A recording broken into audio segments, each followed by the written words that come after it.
Hello and welcome to Final Fantasy XV Weapon Analysis. In this series I'll be looking at a single weapon or weapon type in the game and talk about what is good or bad about it and how you should play with it to make the most out of the weapon. In this video we'll be talking about the first royal arm you get in the game, Sword of the Wise. Here you can see the stats of this weapon.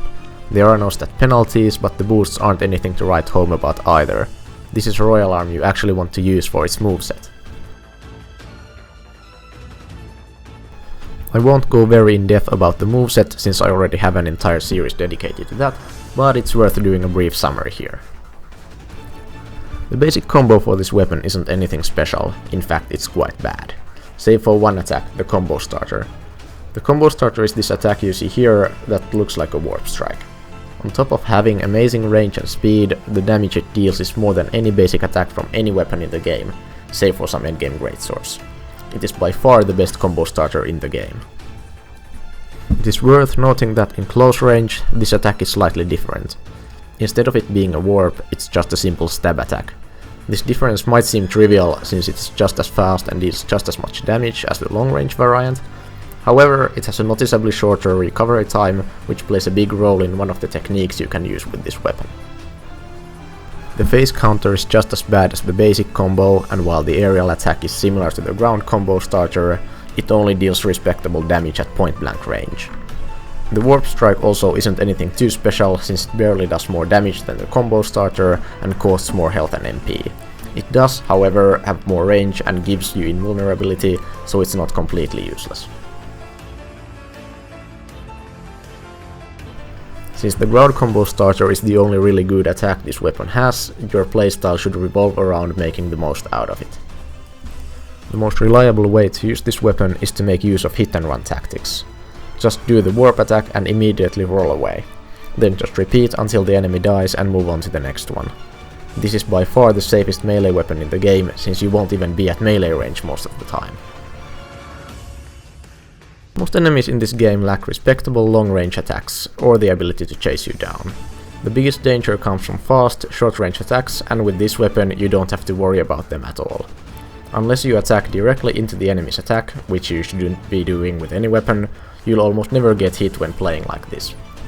Many players tend to have trouble fighting match attack assassins, but they really are some of the easiest enemies if you are using Sword of the Wise. This footage speaks for itself. You can just poke them from a distance and they can't really do anything about it. If the enemy you're fighting is particularly slow or passive or in a vulnerability state, there is another technique you can do with this weapon. You can just sit next to them and spam the short range combo starter like I do here. To avoid doing the rest of the combo, you need to hold your left analog stick to the side and release the attack button as soon as Noctis does the stab. Then wait for the recovery time to end and immediately push the attack button again. It takes some practice, but once you get the feel for it, you can use this to reach very high DPS with this weapon.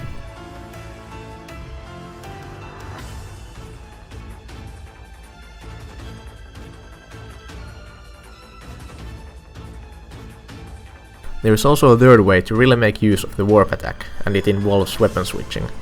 Since this is easily the best combo starter in the game, you can use it to engage the enemy and then quickly change to another weapon that has a good basic combo. Like this, you'll be getting the best of both worlds.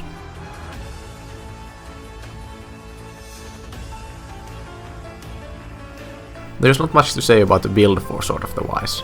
For accessories, just pick your preferred ratio between strength and vitality. For the other weapon slots, you might want to equip one or two DPS weapons depending on whether you want more flexibility or the strength buff from Axe of the Conqueror. You should also almost always have at least one non-royal arm weapon equipped for obvious reasons. Sword of the Wise excels against normal enemies, but against bosses it's not all that great. Unlike trash mobs, bosses tend to be able to counter hit and run tactics, and the damage output of Sword of the Wise, while not bad, isn't the best either. For this reason, it is best suited for dungeons like the endgame menace dungeons. Just use something else for the boss at the end. Overall, Sword of the Wise is a very good weapon, especially since you get it so early in the game. This sword can easily carry you through the whole main story and is an excellent choice for level 1 playthroughs as well, because it is so safe to use. This weapon remains as a very powerful option, even in endgame, but like most weapons, it is ultimately outshined by Zwill crossblades in every way. With practically infinite MP and the very fast warp strikes that daggers have, you can completely replace the strong combo starter by just mashing the triangle button, while also doing more damage and having iframes on top of that. You can't even use Sword of the Wise with the Zwill crossblades, because the negligible health penalty of this weapon is enough to make you lose the massive damage buff Zwill crossblades get at full HP. It's a very good weapon, but not the best in the game by any means. It's definitely one of the better Royal Arms though. A solid A tier, 4 stars, 8 out of 10.